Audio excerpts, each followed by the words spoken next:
Hello, everyone. Welcome to the lecture that's going to be delivered by Professor Julia Plavnik. She's an Argentinian mathematician. She got her PhD by the Universidad Nacional de Córdoba in 2013. And after that, she was a CONICET postdoctoral fellow in Buenos Aires, as well as a visiting assistant professor at Texas A&M.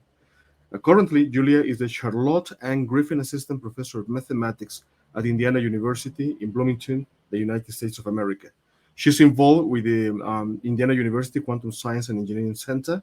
She's a principal investigator for the Simons collaboration on global categorical symmetries, and she's supported by a regular NSF grant and a newly funded NSF career grant.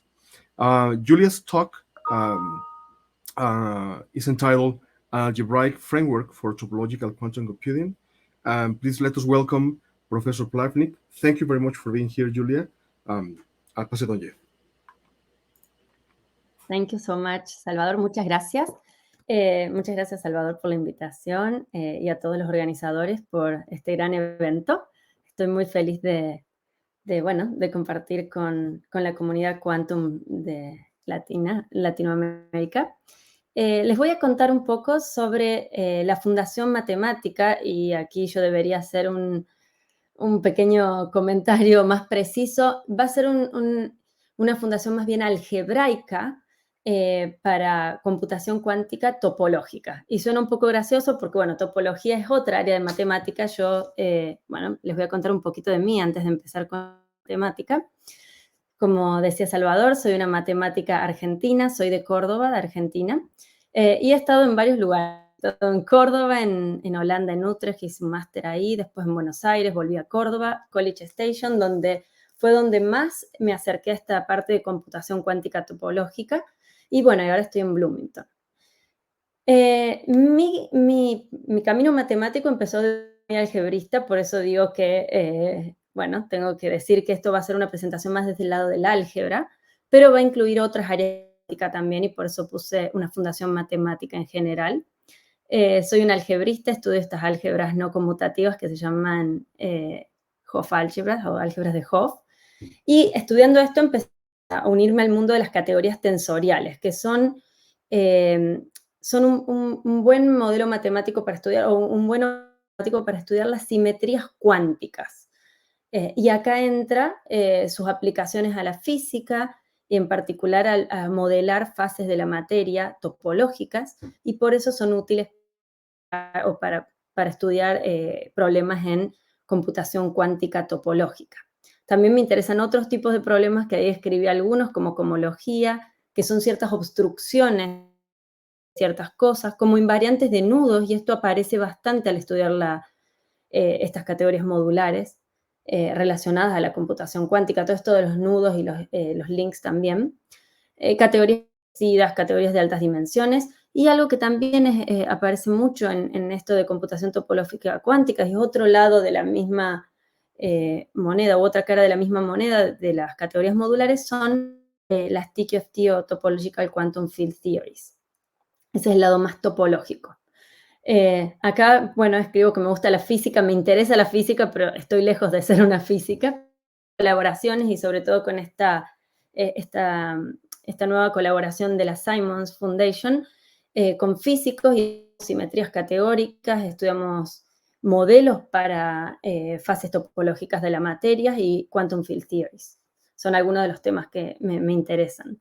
Y bueno, como académica hago varias cosas, me interesa, investigo, enseño, soy mentor de distintos grupos de estudiantes de escuela secundaria, de licenciatura, de doctorado, postdocs, y otros grupos de investigación, u otros grupos, por ejemplo, mujeres en matemáticas en mi universidad, o los estudiantes de doctorado formaron su propio grupo de mentores, y yo soy la mentora del lado de los profesores.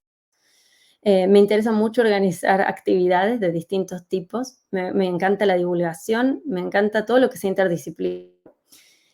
Y me importa mucho la diversidad, la equidad y la inclusión. Eso ha marcado mucho mi camino como académica. hecho, en este momento estoy muy interesada en humanizar más la ciencia y la academia en general. Tengo que decir que, bueno, mi familia es un pilar en todo esto, mi esposo Mario y mi hija Almudena, y bueno, y tengo hobbies que pueden leer ahí, me encanta viajar y la matemática ayuda mucho en eso, me encanta estar con familia y amigos, jugar a juegos, leer, escalar, el arte, cocinar y muchas otras cosas. Y nos pidieron que comentemos un poco de la situación de Quantum donde estamos. Y bueno, tanto en Argentina como acá, a mí algo que a mí en particular me ha sucedido es que creo que para que podamos desarrollar más todo lo quantum, interdisciplinario es fundamental. Los matemáticos nos encanta resolver problemas y cuando tenemos inspiración de problemas que realmente importan, y que incluso traen hasta intuición con ellos, como vienen todos estos problemas de quantum, la verdad que es mucho más motivante y además yo creo que se llega más lejos. Entonces creo que el poder entendernos las distintas comunidades, qué nos interesa a las comunidades que estamos estudiando un cierto problema, creo que amplía. Y ahí también entra un poco este tema de la diversidad. En este caso estoy hablando de la diversidad en conocimientos o en temas, pero bueno, en general. Así que bueno, ahora les cuento un poco más de la parte matemática. Ya han aparecido este tipo de cosas, pero yo quiero contarles qué va a ser para mí computación cuántica en esta charla. Yo voy a seguir esta definición de Mike Friedman, Alexei Kitaev, Michael Larsen y Shenhan Wang del 2003, que dice que la computación cuántica es un modelo computacional que se basa en una habilidad teórica de poder manufacturar, manipular y medir ciertos estados, medir estados cuánticos. Eso es lo que vamos a usar. Entonces déjenme contarles un poco qué es lo que yo tengo en mente cuando pienso en el esquema y en qué me baso, ¿no? Básicamente, detrás de todo esto que yo voy a estar hablando, es como que tenemos principios que están de base, ¿no? Y son los axiomas de la mecánica cuántica, son los axiomas en un sistema cuántico cerrado, o sea, superposición, que los estados del sistema son un espacio de Hilbert, o son vectores en un espacio de Hilbert, ¿no? Tenemos que la evolución en el tiempo son operadores unitarios, y acá entran todas estas matrices unitarias de las que voy a quizás mencionar algo en un ratito. Bueno, que tenemos entanglement y que podemos medir, ¿no? Y bueno, entonces que tenemos lo que les quiero mostrar es este esquema en el que yo voy a estar pensando. Lo que voy a hacer es voy a fijar una función clásica. Acá estoy yendo de z2 a la n a z2 a la n, o sea, tengo valores repetidos n veces y voy a obtener una nueva tira con este tipo de valores 0, 1 en cada componente, en cada una de estas n componentes. ¿Y cuál es mi objetivo? Mi objetivo es calcular el valor de f en un cierto n, ¿no? Entonces, para eso lo que vamos a hacer es vamos a codificar esta información clásica del n como un estado cuántico. Y lo que vamos a hacer es vamos a procesar este estado y de alguna forma que dependa del f, ¿no? Entonces, la idea sería al final poder medir estos, obtener con qué probabilidad aparece el estado J, en este caso como lo escribí ahí, en nuestro caso nosotros nos interesa ver Fn, ¿no? Y bueno, la idea sería que probablemente tengamos, o bueno, ojalá que tengamos que esta probabilidad de Fn es grande, ¿no? Entonces, un poco lo que estamos haciendo acá es intentar estrujar o sacar, ¿no? de la información clásica de estos estados cuánticos. Eso es lo que estamos intentando hacer acá. Y por favor, no dije antes, pero si tienen cualquier pregunta, no duden en hacerla en inglés, en español o en portugués, que algo entiendo, pero bueno, mucho, pero puedo hacer el intento. Entonces, déjenme contarles un modelo que se tiene, que es este del modelo de los circuitos cuánticos. Entonces, acá lo que yo voy a hacer es voy a tomar que mi espacio sea 2 copias de los complejos al cuadrado. Y ahora lo que voy a hacer es que el espacio de estados sean n bits cuánticos o n qubits, ¿no? O sea, n copias de este espacio B que habíamos elegido, que eran los complejos al cuadrado. Entonces, lo que voy a hacer en este momento, en este circuito cuántico, es voy a elegir 3 matrices unitarias. Ese va a ser mi conjunto de compuertas cuánticas. Yo no les escribí aquí a las matrices, una matriz 4x4 y las otras dos son 2 matrices unitarias 2x2. no les escribí porque me parece que, bueno, no era tan importante tenerlas escritas ahí, pero puedo mencionarlas después si a alguien le interesa. Pero lo importante es que lo que voy a hacer es voy a construir todos los circuitos cuánticos usando estas matrices unitarias. Y ahora yo quiero construir unos operadores que operen en todo este B a la n, o n copias de B. Y como estos operadores unitarios son más chiquitos, lo que voy a hacer es voy a hacer productos de ellos con copias de la idea. O sea, lo que estoy haciendo es localmente aplicar estos operadores unitarios. Y lo que tiene bueno es que esta compuerta que uno puede hacer es universal, o sea, podría llegar a los estados usando estas compuertas. Entonces, bueno, déjenme decirles algunos comentarios sobre este modelo. Una de las cosas de este modelo es que la mayoría de los algoritmos cuánticos se realizan en este contexto siguiendo este modelo. Por ejemplo, la factorización de enteros de Shor sigue el modelo. ¿Y cuál es el mayor problema? Porque podemos decir, bueno, listo, perfecto, tenemos este modelo, estamos felices, está todo dicho aquí, y no, hay un problema, y el problema es la de coherencia.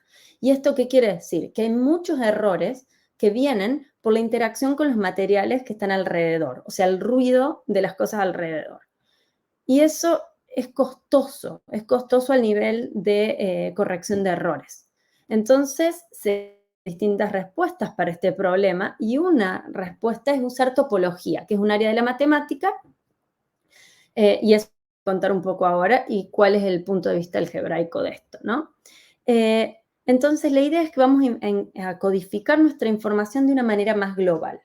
Y lo que va a pasar es que usando topología, o lo que dice la topología es que no importa si hay perturbaciones pequeñas en cosas locales, van a ser, eso no va a influenciar el resultado final.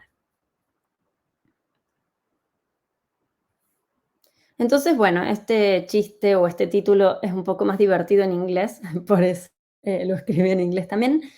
Les quiero contar un poquito del ABC, y cuando digo acá de Quantum Computing, debería decir de Topological Quantum Computing, o sea, es el ABC de la computación cuántica topológica. Entonces hay tres nociones básicas, que como dice acá, que están alrededor de esta computación cuántica topológica. La noción de aniones, la noción de trenzas y la noción de categorías. Y esto es lo que nos va, reacciones entre ellas nos va a ir dejando beneficiarnos de distintas herramientas que tenemos en matemática. Por un lado, lo que vamos a escribir, las trayectorias de nuestros aniones. Estos aniones son ciertas casi partículas con las que vamos a estar trabajando. Y estas trayectorias lo que vamos a hacer es que poder describir de dos maneras distintas. Una es que el intercambio de estas casi partículas, de estos aniones, con respecto al tiempo, los vamos a ir midiendo o los vamos a ir codificando como elementos en el grupo de trenzas. Y este dibujito un poco quiere mostrar esto. Tenemos estas casi partículas y ellas van a estar como moviéndose en el tiempo, y lo que vamos a estar haciendo es como grabar, como codificar cómo es el intercambio entre ellas de estas partículas a medida que pasa el tiempo, ¿no? Y eso va a dejar un dibujito, y bueno, y no parece muy preciso, pero de hecho hay un objeto muy preciso y muy útil que aparece en muchas áreas de matemáticas que se llama el grupo de trenzas, y vamos a poder usar representaciones del grupo de trenzas para estudiar este tipo de problemas. Otra cosa que podemos hacer es ver estas trayectorias de nuestros aniones como funciones en un tipo de categorías muy especiales.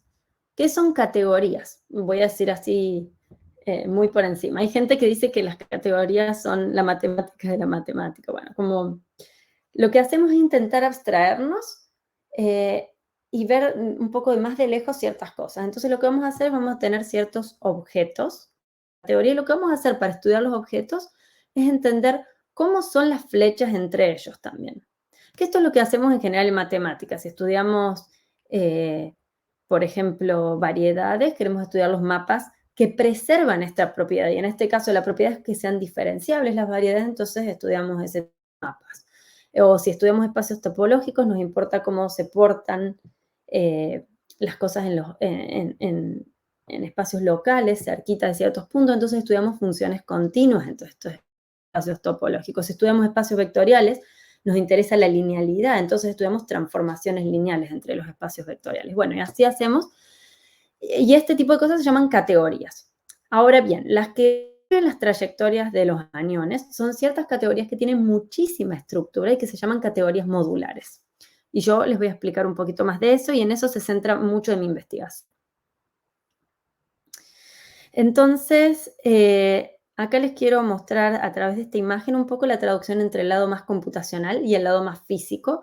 Y lo que voy a hacer en la próxima filmina es contarles un poquito del lado físico al lado matemático. En el lado matemático me voy a concentrar en el lado de categorías modulares. Entonces, como que esto es un primer diccionario y va a haber un siguiente diccionario.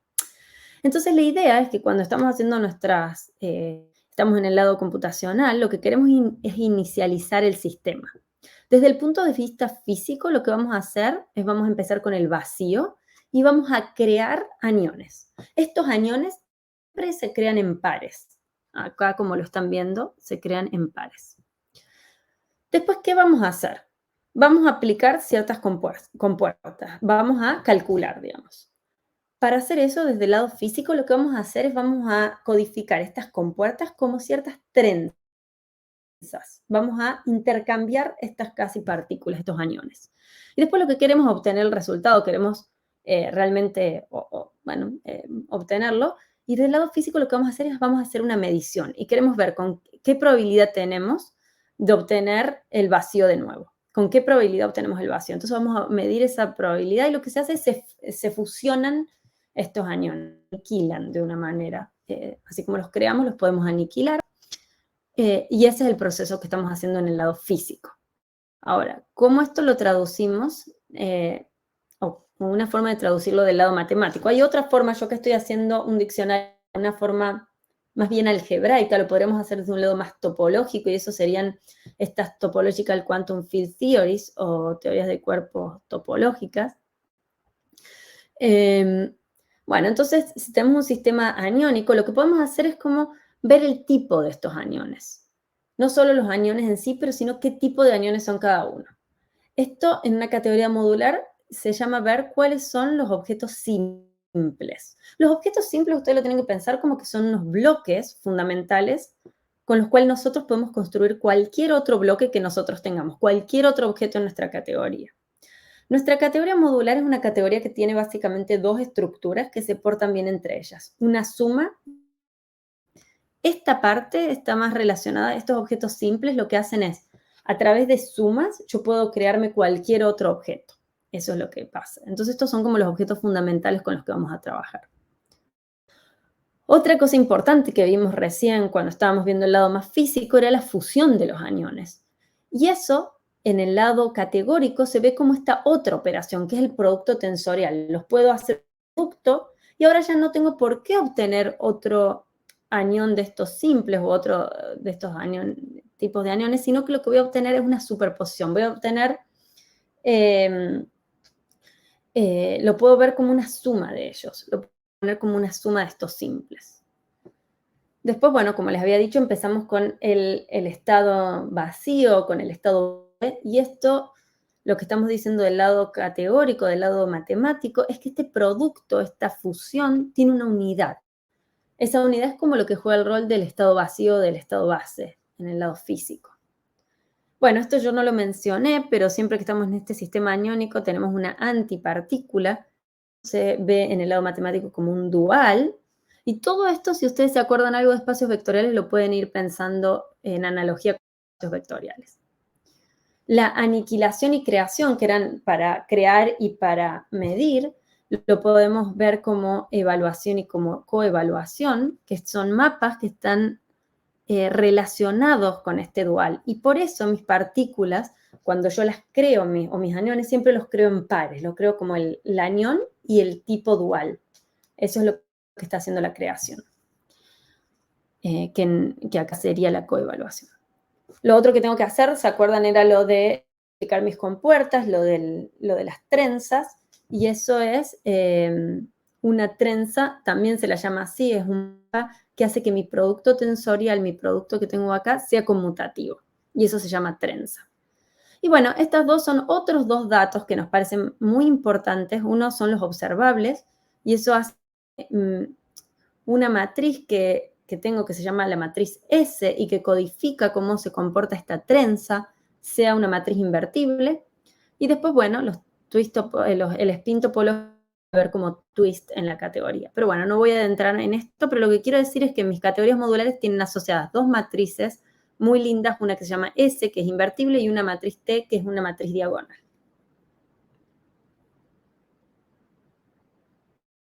Entonces, déjenme darle un ejemplo. Este ejemplo es un ejemplo muy conocido. Hay varios ejemplos bonitos, conocidos, que tienen modelos físicos similares. Este es una categoría que está relacionada con el modelo de Ising, y por eso se llama la categoría de Ising. Hay otro muy bonita que se llama categoría de Fibonacci, pero bueno, yo voy a focalizarme en la categoría de Ising.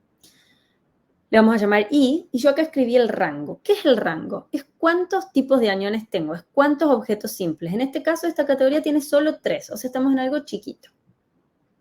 Entonces, yo les puse 1, sigma y psi, y en una categoría uno puede calcular dimensiones. Una sorpresa acá es que estas dimensiones no tienen por qué ser números enteros, son siempre números, bueno, dependiendo qué dimensión use, pero pueden ser reales positivos o pueden ser ciertas raíces de la unidad o cosas así en otros casos, pero bueno, en este caso ven que tenemos una dimensión interesante que es raíz de 2. Después acá les describí cómo era la fusión. Bueno, este 1 es la unidad, por eso yo no lo escribí. Lo que les estoy mostrando acá es que este objeto, cuando lo tensoreo con sí mismo, cuando hago el programa, lo único que obtengo es la unidad. En cambio, cuando yo hago estos dos entre ellos, lo que estoy haciendo, lo que hace es dejar fijo a este otro objeto, o sea, psi deja fijo a sigma, y cuando hago sigma tensor sigma, lo que obtengo es la suma de los dos objetos que yo tenía. Aquí yo no expliqué quién eran las antipartículas o los objetos duales, pero cada uno es su propio dual en este caso. Es un caso especial. Y bueno, acá les escribí quién es la matriz S, no les escribí quién es la matriz T, pero es para que tengan una idea. Esta categoría Ising es una categoría muy importante porque tiene un modelo muy importante asociado, y además porque forma parte de una familia muy importante, que es la familia de los grupos cuánticos. Y les voy a decir algo en unos minutitos.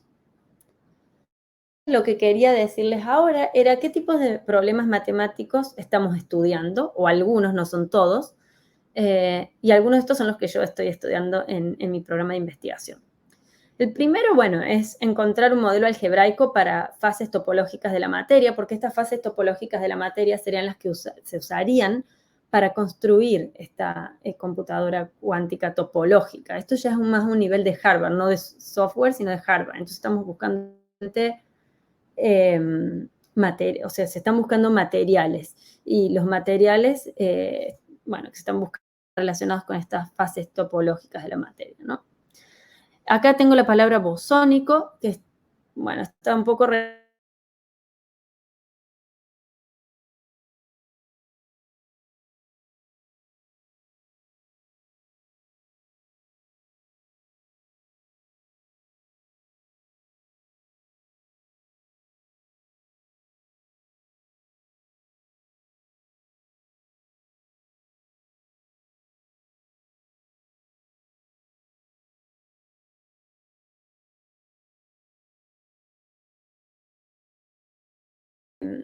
fases topológicas de la materia bosónicas en 2 dimensiones. Esto es en dimensión baja.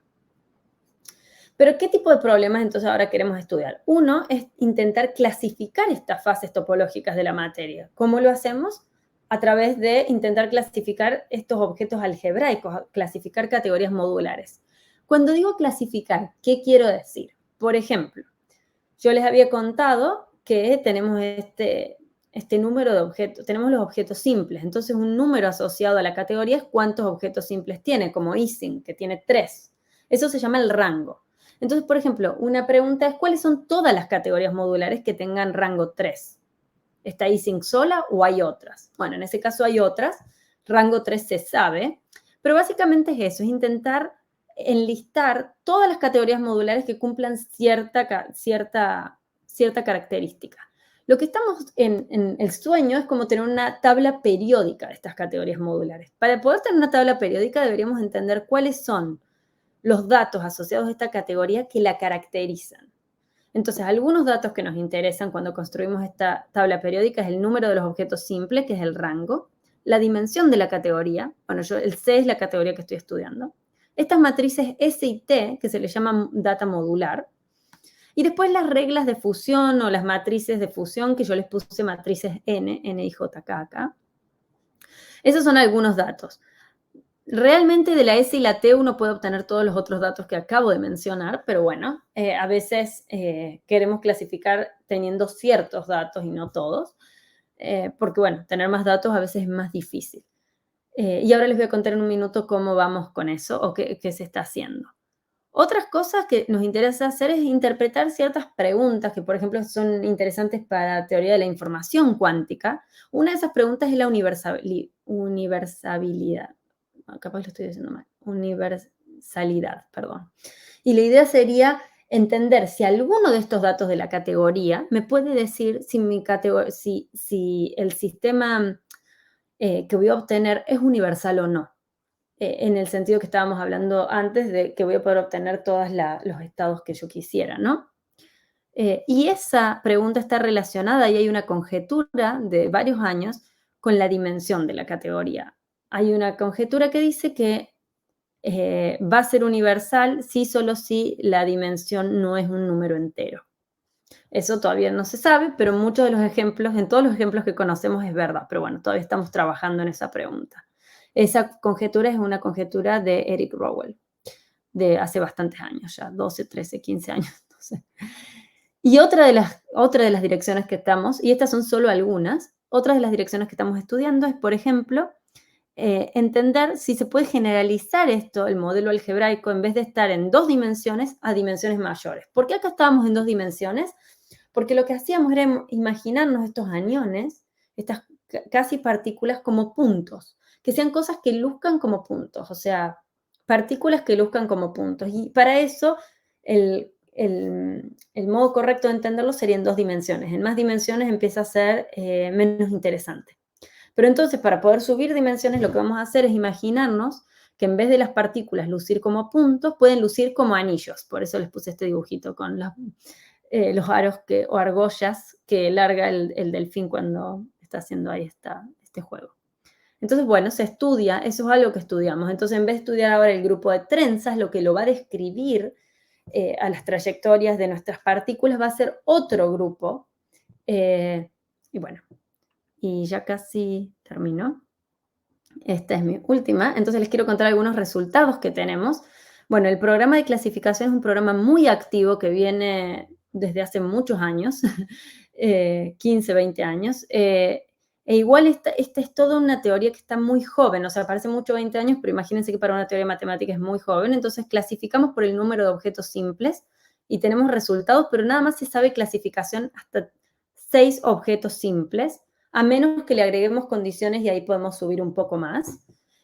Podemos subir hasta rango 25 más o menos, pero sí le tenemos que agregar algunas condiciones y ese es trabajo con Agustina Chenki y mío. También a veces intentamos clasificar cuando conocemos la dimensión. ¿Cuál es la dimensión? Queremos decirles cuál es la lista de categorías. Y lo que les quiero decir de acá es que por ahora el programa de clasificación, básicamente, los ejemplos que nos encontramos son todos ejemplos que vienen de grupos cuánticos, que son ciertas álgebras de Hopf que se estudian. Entonces, la otra cosa que nos empezó a interesar es, bueno, ¿cómo podemos construir categorías modulares nuevas si ustedes me dan una categoría vieja, que ya saben, por ejemplo, grupos cuánticos, ¿me puedo construir una nueva que no sea un grupo cuántico? Y sí, bueno, una construcción muy clásica se llama el centro de Drinfeld, otra que desarrollamos con mis colaboradores se llama gauging, es gauging de symmetry, que esto viene de física, y otra con otros colaboradores se llama zesting, que básicamente deformamos un poco ciertas de las estructuras, le damos un poquito de sabor, cambiamos un poquito el sabor de la categoría para obtener una nueva. Y bueno, eso era lo que les quería contar. Muchas gracias por su atención. Muchísimas gracias, Julia, por una plática extraordinaria, súper interesante. Déjenme revisar el chat. Sí. Dice aquí, voy a decir la pregunta en inglés. Hello, Julia. Could you please elaborate more on the correlation between mathematics and topological phases with the periodic table of elements, please? Yes, I don't know if it's better I answer in English, Salvador. I think it will be because the there's Yeah, someone since the considering question is check. yeah, in English, I will answer in English. And if someone wants me to say something else in Spanish, I can do it. So sorry, I went too far, I think. So this idea of the relation or the math relation with topological phases of matter is kind of this point that I was saying here. The idea is that we would like to have a mathematical model for topological phases of matter. And what we can do for now is in 2 dimensions. We know that bosonic topological phases of matter are modeled by modular categories that are these special categories that I was describing with the dictionary. And if instead of bosonic, you use fermionic topological phases of matter, the model or the algebraic structure that models them are the supermodular categories. And all this is related also with topological quantum field theories. And when I say periodic table, is kind of not a joke, but I feel like it's kind of the dream of some of us, even physicists for topological phases of matter or for modular categories for mathematicians, to say, okay, what are all the things that we need to know to be able to say what the category is? Because if you tell me, okay, the category has 3 objects, I cannot tell you for sure which category is. I can give you a list. But what are the invariants or the numbers or the matrices or the things that I need to give you so you can tell me univocally what the category is? We used to think that was this S and T matrices, but then it was proved that you can get 2 different modular categories with the same S and T. So we are on the look on that. And to do that, we are studying knot and link invariants. That's one of the things that we are looking at. But the periodic table is more like an analogy, like what chemistry did with like with the elements. We would like to do it for topological phases of matter and for the same reason for modular categories. I don't know if this answered the question, but I can elaborate more if people want.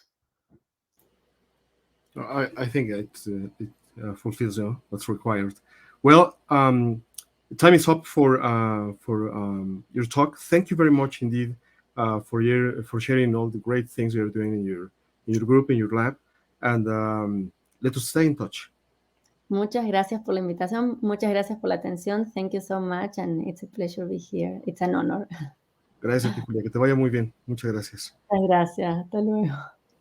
Okay, now please let's move to the lecture. It's going to be delivered by Professor Diego Santiago Alarcón on quantum biology. So see you there, the corresponding virtual space in a sec. Thank you.